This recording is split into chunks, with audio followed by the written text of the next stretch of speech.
I want you to take the card and I want you to put it on your forehead and take a card, any card. And I want you to treat other people like the race that is on their forehead, okay? Stir the pot, stir the melting pot, bam. Let's do it, let's get ugly, let's get real. Okay, if I have to do this, based on stereotypes that are totally untrue, that I do not agree with, you would maybe not be a very good driver. Oh man, am I a woman? I long for the day when it is no longer groundbreaking to be an Indian American woman with her own TV show. I long for the time when there are so many women who look like me that I don't have to be a model minority. I can just be a model who is also a minority. In a country that is so diverse like America, one would expect diverse programming. There are a diverse amount of characters of different races and ethnicities on television, but it is rare to find a television show where the main protagonist is not a white American. America has come far embracing diversity, but one would never know that by watching American network programming. Writers and producers are trying to write shows for a character of a particular race, creating a typecasting environment. When people watch television, they want to see characters that they relate to and grow an attachment to. By writing racial roles with too many stereotypes, people cannot relate to the characters and get turned off by these programs. Diversity in television is not just about including characters of different races or ethnicities, it is about creating protagonists that are not centered around or defined by their race, ethnicity, or stereotypes. But I'm very glad that our cast is diverse and that it's been taken as a more realistic depiction of the real world, which is what it is. So for me, I grew up in a very diverse area in the Bay Area in Berkeley, so it's very normal to me, and it's very nice to me that I work on a show that reflects that, but I would also say our cast is cast because of their talent. The 2014-2015 television season has been a major stepping stone in the progression of diverse television programming. With the success of ABC's family sitcoms, the network added Blackish and Fresh Off the Boat to the lineup. My point is, the White House was just that, white. Until one man broke through and gave my people hope. Dennis Haysbert in 24. Blackish stars Anthony Anderson, the father of an African-American upper-middle-class family that is trying to make sure him and his family keep track of their black roots while raising his kids in a white middle-class neighborhood. Leave this, Bo? This white dude is questioning me about my blackness. Huh, I wonder what that's like. Somebody constantly questioning your blackness just because you misquoted the lyrics to Ain't No Fun. The sitcom has received praise with both viewers and critics for mixing comedy and realism successfully. Emily Nussbaum of The New Yorker says about Blackish, in a safe sitcom structure, it was a different kind of risk, inside jokes and an outside voice.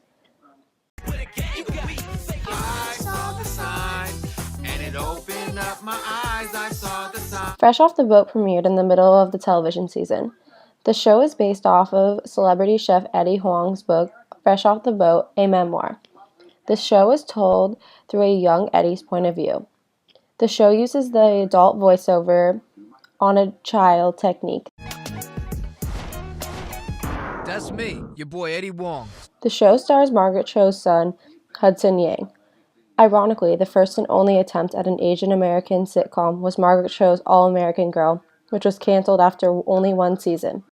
Audiences and critics are loving the realism and diversity the show is bringing.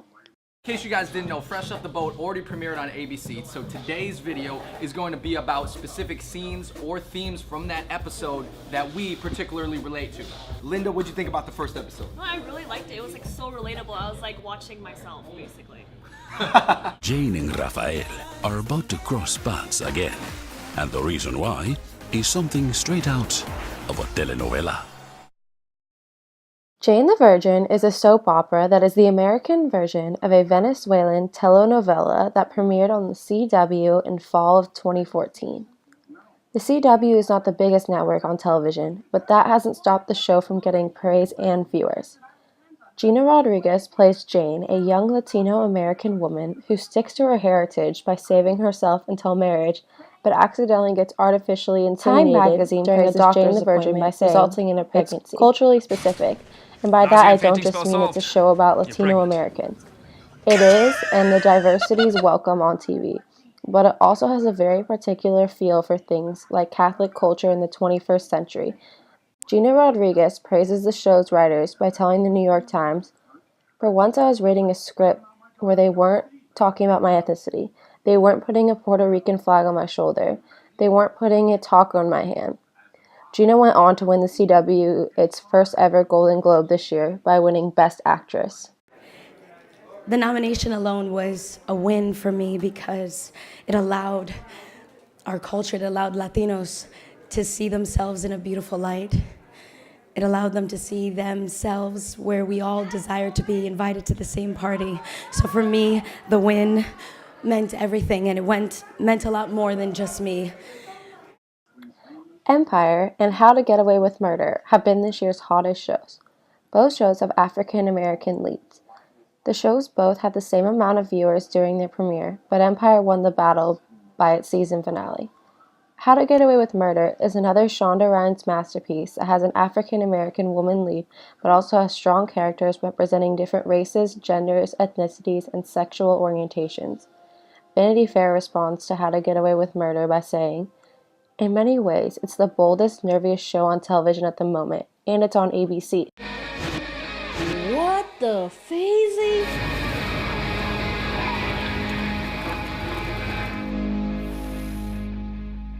Yes, Viola. Do we like it? Yes. Yes. While How to Get Away with Murder has received praise, Empire also received praise and a fan base, but also a lot of criticism. Empire is an example of a show that balances the line of stereotypes and accurate portrayals of African Americans.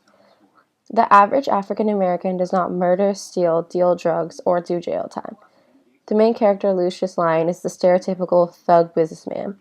He is the father of 3 children. Lucius is homophobic towards his gay son, he is racist, and kills people. Empire does play out stereotypes of African Americans in the music industry, but it also has original characters. For example, the oldest Lion son, Andre.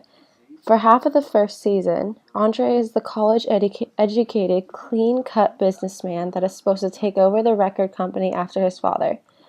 Near the end of the season, Andre's struggle with bipolar disorder is revealed. Andre's carefree, baby. And Andre is no longer the stereotyped, clean-cut son. He has a villain side to him that causes problems for him and his family.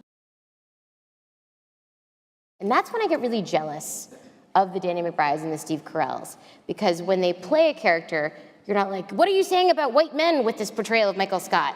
They just get to play Michael Scott. And so when I play this character and I want to play like a fun character who makes like big flaws and things like that, I sometimes think that I'm speaking for all Indian American women. And so I'm kind of like, damn it, why wasn't this 75 years in the future? When you're like, enough Indian American women, we're sick of it. Too many. Too many. Diversity and realism are the new trend. The 2014-2015 television season success is the proof. With Netflix and Amazon Prime now creating original programming, the networks are being forced to try something new. And also just how large the landscape is now. Like, there's so much good television that maybe, I mean, again, we're all speculating here, but like maybe that's a piece of it too, is like we just want, you know, the talent that we want regardless of what they look like or where they come from. No, I think so we can stay competitive with all these other great TV shows. So it's up, but at the end of the day, it's all good. It's really good. Diverse shows of different genres have all been successful all over cable networks. The key to the success of these shows is realism.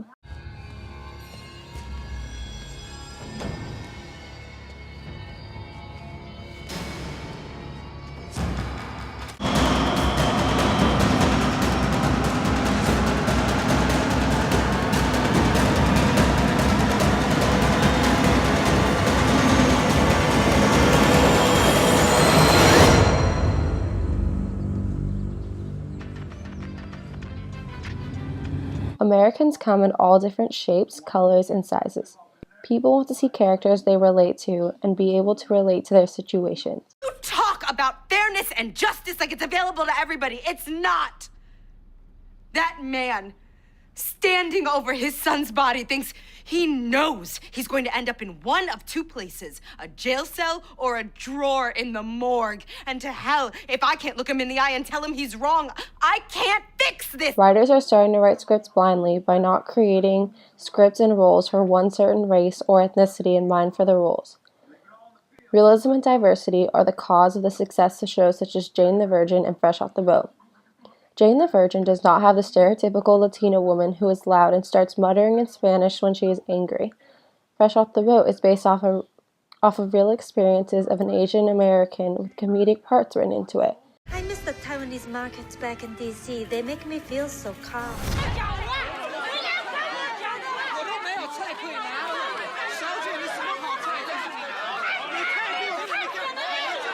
America is a beautifully diverse country, and television is finally starting to get that. Oh no. I'm so sorry. I thought this was a kickoff party? It said kickoff bash? Beginning of academic scholarship hangout?